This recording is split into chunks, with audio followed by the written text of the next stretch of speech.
Hello, everyone. Welcome back to the GSMC Basketball Podcast brought to you by the GSMC Sports Network. I'm your host, Mayor Fatemi. We got a packed show lined up for you guys today. We're going to start off right off the bat about the news that just came out about the Pistons-Timberwolves fight, the aftermath, the suspensions. We're going to get into everything about that. We're also going to dabble into a little bit about the Pistons playoff, how they're looking come with the playoffs quickly approaching. And we're just going to delve into everything surrounding the Detroit Pistons. Also, we're going to take a look at the Lakers. They played the Rockets last night.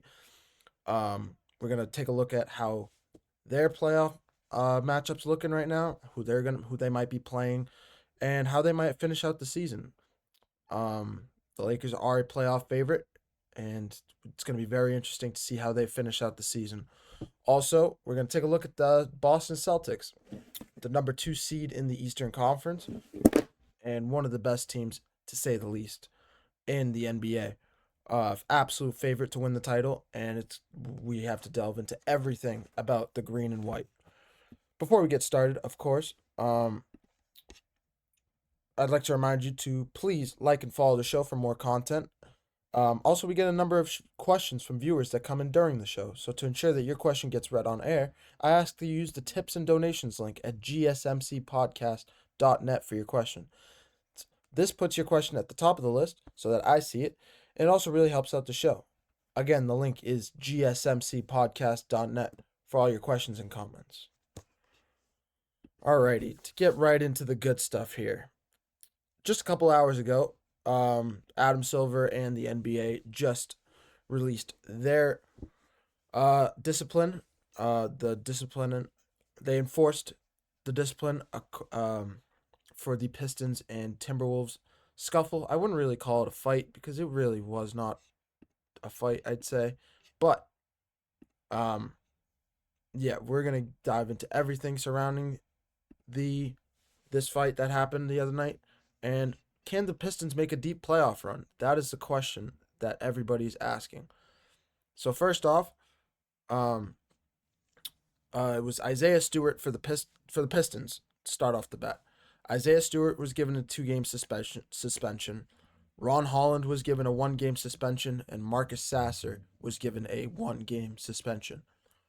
On the Timberwolves side, we had Dante DiVincenzo get 1 game, as well as Naz Reid for 1 game. Now, the Pistons are going to get the short end of the stick on this one because of their schedule. They get the they get the Thunder tomorrow. They have to go on the road to OKC to face them. But then they have the Raptors, so Isaiah Stewart should be fine being out against the poor performing Raptors this year. On the other side, the Timberwolves are facing up against the Denver Nuggets tonight at 10 p.m. That is a tough game for Naz Reid and Dante DiVincenzo to be out for, a big game to say the least. The Timberwolves are tied with the Warriors for the 6th spot before the play-in tournament. It's the Warriors, the Timberwolves, and the Clippers, all tied, 3-way tie for that 6th spot. So all 3 of those teams are scavenging for a win, just desperately trying to make their way out of the play-in tournament so they don't have to go up against the formidable OKC Thunder or Houston Rockets. If the Thunder have clinched the 1 seed, but say the Rockets don't get the 2 seed, there are 2 teams that are in contention for that as well, and that's the Denver Nuggets, who they will be playing, the T-Wolves playing tonight, and the Los Angeles Lakers, and we'll get into that a little bit later as well. But yeah, that's how this is really that's how this has played out. Honestly, Isaiah Stewart definitely should not have gotten a 2-game suspension. It's a little unfortunate, but it's all because of his reputation, unfortunately. We all remember the fiasco with him and LeBron James when he was running through tunnels trying to get to LeBron after LeBron didn't mean to, but accidentally hit him in the face with his elbow on a free throw attempt. It was unintentional, but nonetheless, the history is there, and that's why I think they gave Isaiah Stewart that 2-game suspension. Even though he did not start the fight, He was not at the end of the fight. He was just kind of in the middle defending his teammates and trying to just separate everybody, it felt like. But at the same time, he's in the middle of it. And I don't know, even in the picture you can see he's trying to help um, Sasser. I can't tell exactly who that is with Dante DiVincenzo. So I don't want to say it's exactly Sasser. It could be Ron Holland, but they're all in the mix. And Stewart is just trying to get his teammate off of DiVincenzo. And DiVincenzo's barking back at Stewart. And it's just unfortunate all around. But the Pistons should be okay, really. They're a good squad. They're the fifth seed in the Eastern Conference right now. They desperately really need to win. They're 2 games out of the 4th seed right now with the Indiana Pacers, and if they can claim that spot, um, I wouldn't say it's a world of trouble for the Eastern Conference, but I definitely would not want to face a Detroit Piston team with home court advantage. Detroit, with how young they've been, with their confidence growing, with how desperately that fan base has been waiting for another playoff game, I would not want to roll up into Detroit to play in that high intensity environment for a playoff game like that. So that is how that's looking right now. But the Pistons finish off their schedule against, like I said, the Thunder tomorrow night. But they also have to play the Grizzlies, Knicks, and Bucks 2 more times. Those 2 last Bucks games could be crucial in where the Pistons end up getting seeded. And yeah, it's going to be very interesting to see how everything plays out these last 2 weeks. We have NCAA March Madness, Final Four happening finishing up this weekend. Well, yeah, this coming weekend. And then 3 weeks after that will be the start of the play-in tournament. There's only 8 games left of the regular season, 7 games for the Pistons, 8 games for some teams, 6 for some others. It's just how the regular season plays out, how teams are scheduled. But yeah, we are coming to a close quick, fast, and in a hurry in the NBA. So it is an exciting time in the NBA. On the other side, for the Minnesota Timberwolves, like I said, they're in the 7th seed right now, desperately trying to get out of that play-in tournament at 43-32 for their season record right now. They square off against the Nuggets tonight, but they also face the Bucks coming up, Grizzlies again coming up, and outside of that, they play Brooklyn twice, they play the Jazz once, they play the Sixers. They don't really play too many great teams. I mean, everybody's formidable, especially for a desperate playoff team. These lower seeded teams that aren't really playing for much do not mind playing spoilers sometimes, and these guys, they're going to be playing guys that don't get a whole lot of playing time, whether they're resting starters or starters are hurt. It's just players playing for contracts. At the end of the day, it is the game of basketball. You get paid to play the game of basketball at this level, and they're professionals at the end of the day. They're all professionals trying to desperately make a name for themselves, get into the free agency market with an extra push from the end of their season play. So these are not fluke games regardless of if they are playoff teams that they're playing against or if they're playing somebody like the Brooklyn Nets that aren't really in the playoffs at 25-51 right now. Regardless, the Timberwolves are very formidable. Anthony Edwards is playing unbelievably. Rudy Gobert. I touched on this either yesterday or before the weekend. I can't remember. Yeah, the Timberwolves are a very formidable team. Gobert in the interior is always going to be a defensive candidate for player of the year. Candidate for defensive player of the year. And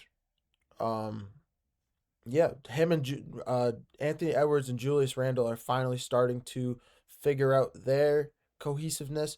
Their chemistry is starting to really show up in real time right now. This past game against the Pistons, they both went off for 20 plus points. Gobert went off for 25 rebounds. Mike Conley dropping 17 points. Nickeil Alexander-Walker showing up very, very importantly off the bench, putting in big minutes, 10 points off the bench in their last game. These are the little things that the Timberwolves are doing that nobody's really watching. They've won 7 of their last 10, and all of this is correlated, really. So the Timberwolves are hot right now. I really wouldn't want to face. At the end of the day, I would say I really wouldn't want to face the Timberwolves in the playoffs if I was one of the top teams in the NBA in the Western Conference. But the Western Conference is a gauntlet this year. All the road goes through OKC at the top of the conference, but you still have the Nuggets. You still have LeBron and Luka and the Lakers. You still have Steph Curry and Jimmy Butler and the Warriors. You still have Kawhi and James Harden and the Clippers. You have Anthony Edwards and Julius Randle with the Timberwolves. You still have Ja Morant with the Grizzlies. The Rockets are exceptionally well coached. The West is a gauntlet this year, and honestly, it's just about getting in. Every team is trying to do right now is get into the playoffs. They don't want to be in the play-in tournament. They want to be a top 6 seed.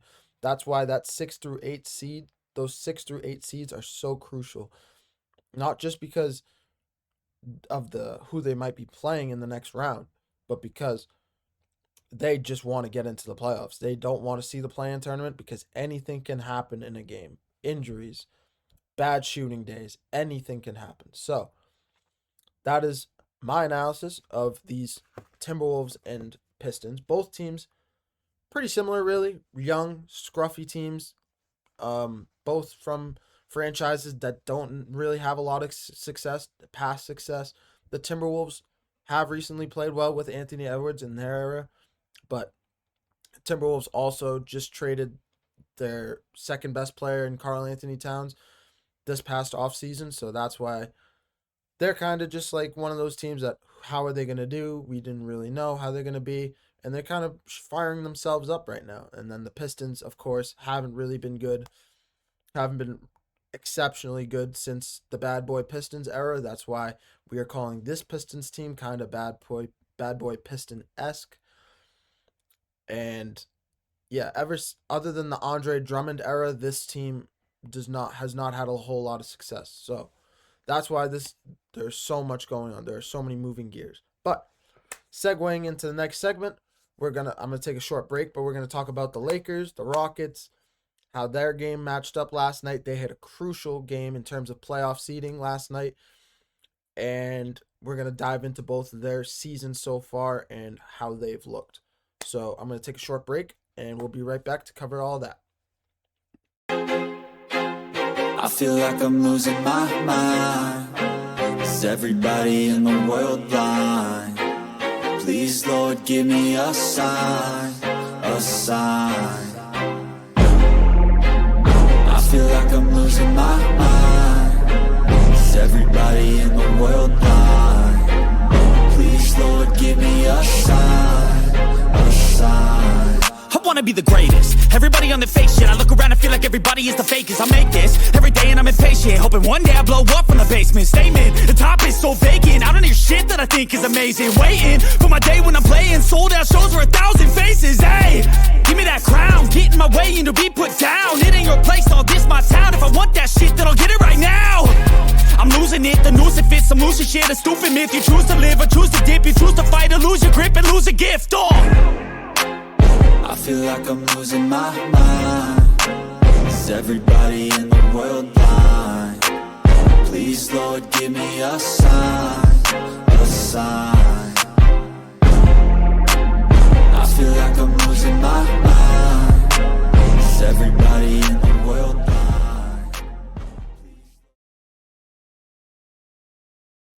Alrighty, everybody, welcome back to the GSMC Basketball Podcast, brought to you by the GSMC Sports Network.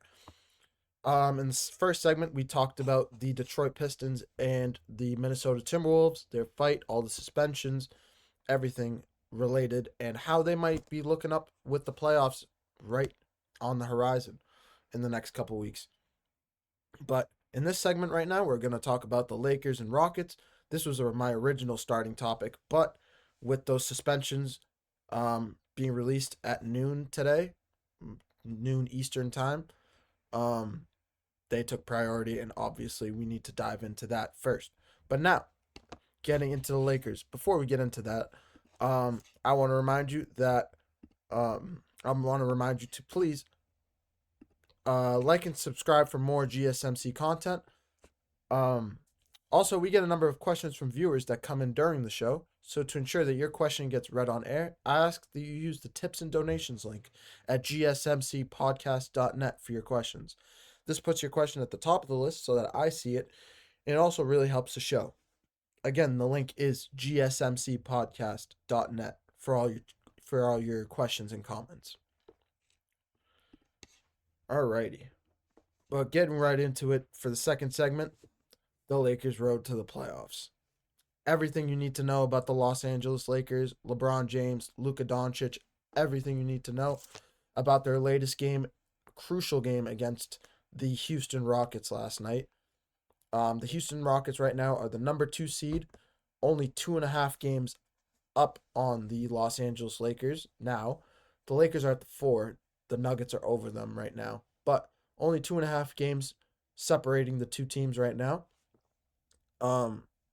Lakers end up winning that game last night against the Rockets, 104-98. Some highlight plays. LeBron with a absolute highlight play, one leg three from the corner, probably 35 feet out. 35? Yeah, probably 30, 35 feet out. One leg three step back from the parking lot like he's just dribbling a ball and just chucking a three up. Luka had a highlight play breaking Sengun on a inside out dribble. And then the whole game was just full of highlights on both sides of the ball. The game ended with a LeBron block on Alperon Sengun. All around both sides of the ball from start to finish, this was a back and forth battle between both teams. The Rockets started the game kind of hot from the 3-point land. Amen Thompson had a massive game. LeBron, Luka, like I said, Austin Reeves. LeBron finished with 25 points in this game.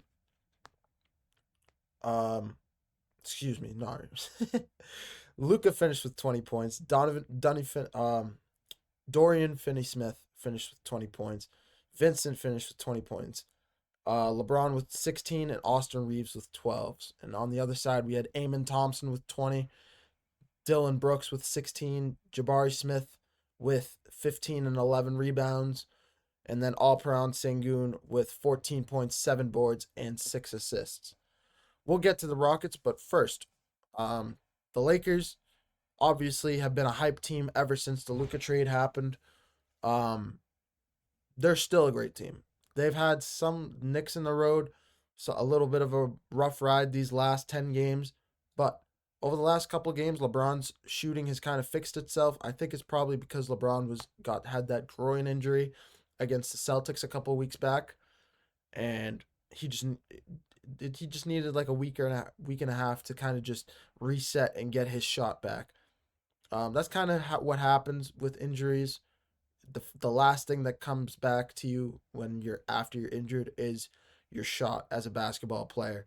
So that was the one thing that took its time, and it really looks like LeBron's firing off on all cylinders with the playoffs quickly approaching. Luka, on the other hand, he hasn't been injured very much, but like we said, he got traded from the Mavericks to the Lakers. Absolute blockbuster trade. Caught him by surprise himself. He needed some weeks to adjust, but he looks like he is back like the old Luka that we remember in Dallas. And it's going to be very interesting to see how that team plays out their last few games. They only have 7 games left to go, and why it's important, they have 2 games coming up against the Thunder, who are known to be the Lakers' kryptonite because of their defensive scheme. The one thing that the Lakers struggle with is their offense. When they can't get their offense going, when they can't get good shots, when they get disrupted on that side of the ball, that's when things start taking a toll for the Lakers. They can't play with speed and transition like they like. They can't move the ball like they like. They just They just can't work. They don't have as much cohesiveness when they're disrupted on that side of the ball. Their offense kind of turns into defense. Um, so yeah, they those two games against the Thunder are going to be crucial and very interesting, just in case the Lakers do keep their 4 seed right now. In the second round, they would be facing the winner of that Thunder and 8 seed. Whoever wins the 8 seed in the play-in tournament, they would be playing the winner of that series. So these two games are crucial. And it's just going to be a sneak peek to the playoffs for both teams. For the Lakers, they still have to play the Warriors again. They play the Warriors on Thursday night. They'd get a couple nights off after a back-to-back. Did they have? No, they didn't have back-to-back. I apologize. But they play the Warriors on Thursday. Thunder twice, like I said. They play the Mavericks in Dallas, which will be a star-studded game. Kyrie will not be there. Anthony Davis will not be there. But Luka is going to be back in Dallas, and all eyes will be on that game because Luka will be coming in with eyes of flames, eyes of fire, looking to tear the whole building down in front of the GM. So, for trading him, all of that. So we'll predict that game, and we'll cover that game in the next week when it happens. But they also play the Rockets again, which will be another crucial game, especially if the Rockets slip up these next few games. We'll get into that in a little bit. But if these standings get closer and that game becomes a deciding factor in who gets the 3 seed or the 4 seed or however that lands, it's just a crucial seeding game for these playoffs. But yeah, switching gears to the Rockets side, the Rockets have to play the Thunder as well. They got to play the Warriors as well. They got to play the Clippers, Lakers, and Nuggets. So 5 of these last 6 games for the Rockets will be against playoff teams. That will be very interesting for a young group. Ime Udoka will have them ready. I expect them to probably split or at least be competitive, and they will be competitive in every game. But I don't know. This team has been a question mark all season long, and they've exceeded every expectation that anybody has had outside of the Houston area.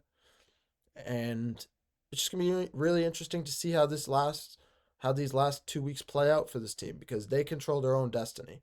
They sit at the 2 seed with a 49 and 27 record. They're 2 games up on the Denver Nuggets. They control their own destiny. It's all up to them. And that last game with the Nuggets could be the deciding factor on who ends up with the 2 to 3 seed. Same with the Lakers the game before. Back to back. So it's crucial. The Lakers do not have to play the Nuggets again, but the Rockets have their work cut out for them to close the season. But I'm going to take another short break, but in the next segment I'm going to cover the Boston Celtics, everything that you need to know about the Boston Celtics with their banner 19 in their sights. And we're going to cover everything about them. Just give me 2 seconds and we'll be right back with all Boston Celtics news. Looking for your daily fix of sports talk without having to pay for it?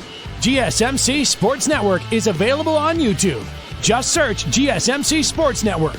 Get your fix of daily sports talk shows on YouTube, absolutely free. NFL, college football, NBA, MLB, MMA, UFC, fantasy football, and so much more.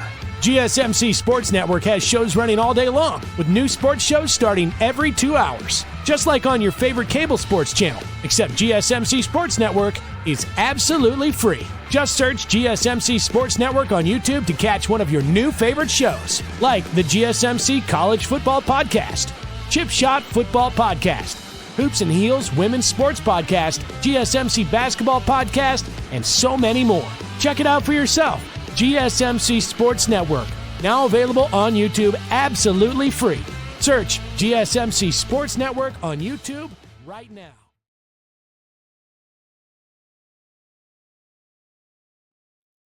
Alrighty, guys. Welcome back to the GSMC Basketball Podcast, brought to you by the GSMC Sports Network. I'm your host, Meryl Fatemi. In this segment, we're gonna cover the Boston Celtics, everything you need to know about the Boston Celtics as they chase their 19th championship banner. Looking to go back to back. Last night they achieved a franchise record 6-0 in their road trip this month. They've gone 6 in a row. They've won 9 games in a row. They've only lost 1 game in the month of March. They entered the month with 18 losses. They start April with 19 losses. This team is unbelievable. They've been unbelievable all year long, and they continue to prove why they are that team, why they are a team to be reckoned with in the Eastern Conference. Not only in the Eastern Conference, but in the NBA. They're a favorite for many to reach the NBA Finals once again, and they are a favorite to win it all as well. So,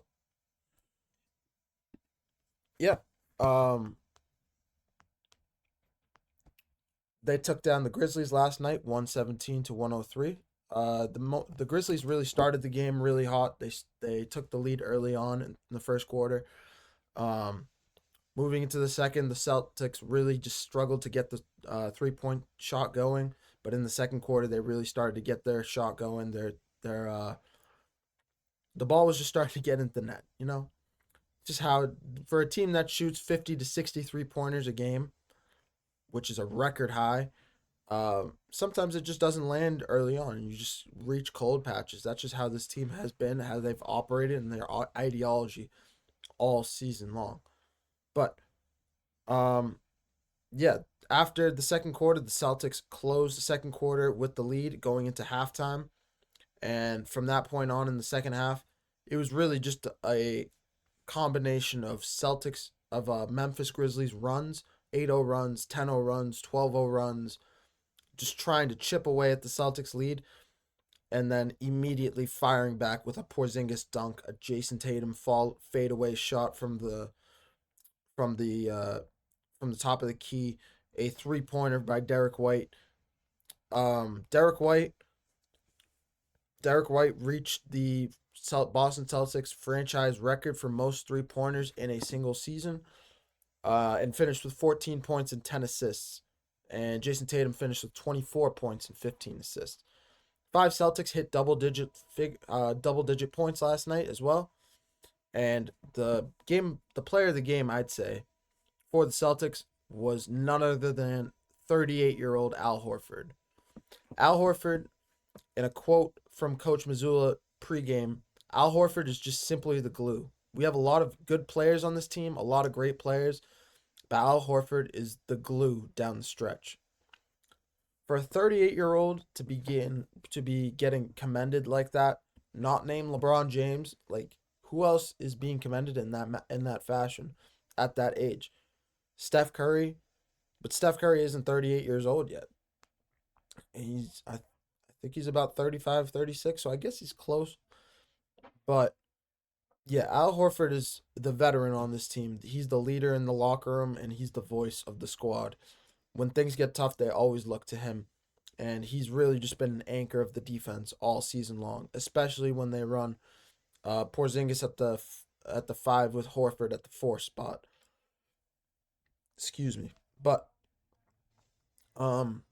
this team also is 2 games back on the best road record in NBA history. They're currently at 32-7. The best road record in NBA history was 33 wins. And they're only 2 games back from breaking that. Also, the Boston Celtics are only 4 games back now on the Cleveland Cavaliers, who have started to stumble a little bit. They're not stumbling too bad, but their defense has definitely taken a hit over these last few weeks. I'm not sure if it's because Coach Kenny Atkinson has the team kind of just pumping the brakes a little bit or whatnot, but the team is definitely not playing at the defensive tenacity that they were to start the season. Their three-point shooting has definitely kept going with Darius Garland, DeAndre Hunter, Evan Mobley can shoot the ball, George Niang off the bench, Dean Wade, Karis LeVert. All these guys can shoot the rock. Donovan Mitchell leading the offense. The team is full of shooters all around, and they can beat. They're the number 1 seed, and if you ask me right now, they're on a collision course with the Boston Celtics for an Eastern Conference Finals matchup. But yeah, for the first round right now, it looks like the Celtics will play the winner of the 7 and 8 seed in the play-in tournament. And it's gonna look like they're gonna be playing either the Atlanta Hawks or the Chicago Bulls. Whether the Chicago Bulls can win that game, it's a 1-game playoff, so it's anybody's game. It's a 50-50 coin toss. Can the Chicago Bulls play like they have the last 2 weeks? They have lost 2 games in a row. They've lost 2. They're on a 2-game losing streak right now, but they did beat the Lakers twice in 6 days, and they're still formidable. Vucevic, they still have Kobe White. They're still exceptionally coached. They still have the pieces to do it, especially against an Atlanta Hawks team that hasn't been very impressive lately. They can get it done, and we'll see who the Celtics play. It's going to be either of those teams, but the Celtics, I think, cruise through either of those teams. And after that, they will most likely play the winner of they will probably play whoever wins the 4 and 5 seed matchup, which will either be the Pacers or the Pistons, most likely, unless the Bucks can jump up to that 4 spot or 5 spot, or the New York Knicks can drop down. The Knicks are currently 4 games up right now on the Indiana Pacers, so that could be a little bit tough with 6 games left. But yeah, the Boston Celtics have all of the pieces that they need. Derek White has played exceptionally well as a floor general.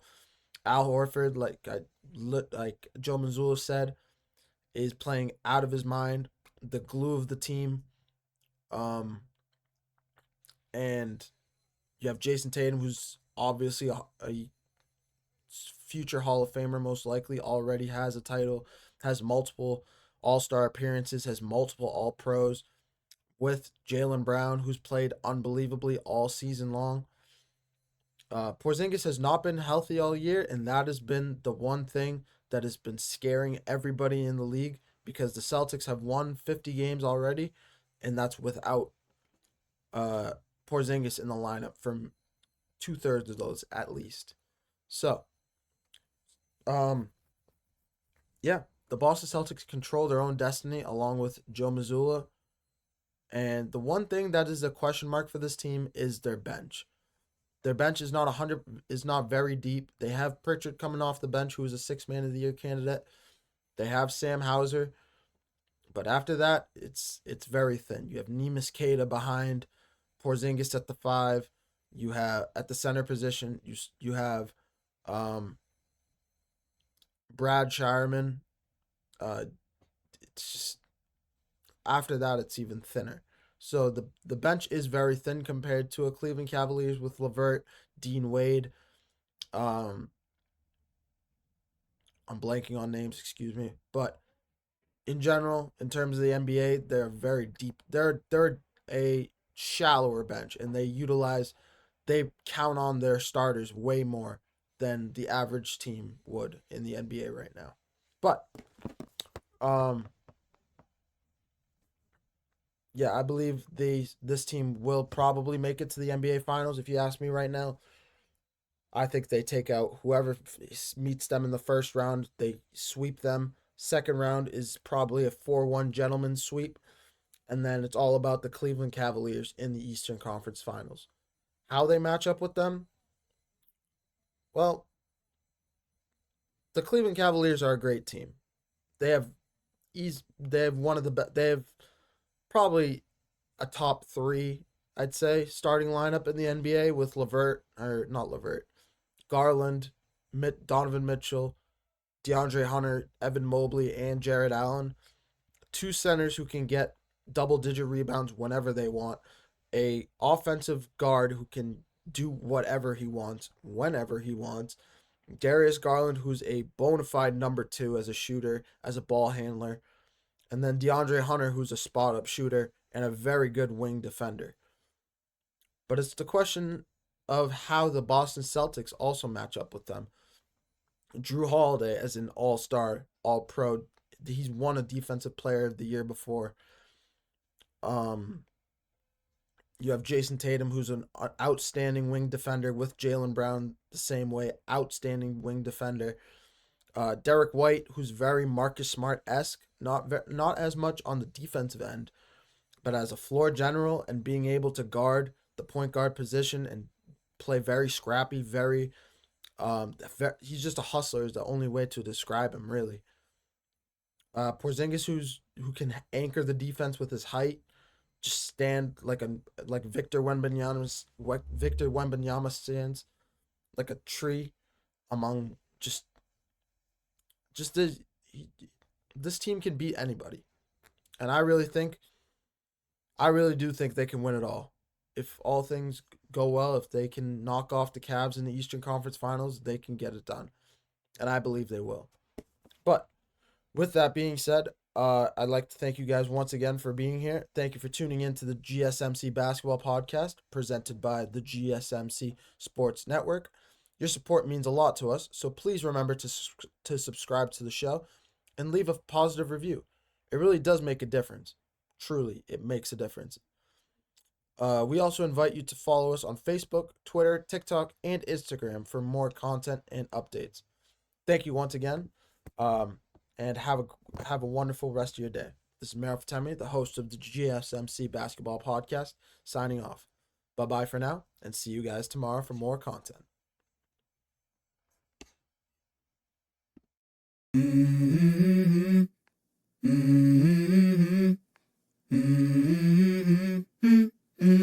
Let's go. I wake up to a little bit of drool on my pillow, feel like it's gonna be a bad day. Yeah, I'm tired of shit, and the coffee ain't hit yet, damn, ain't that great. I don't wanna go to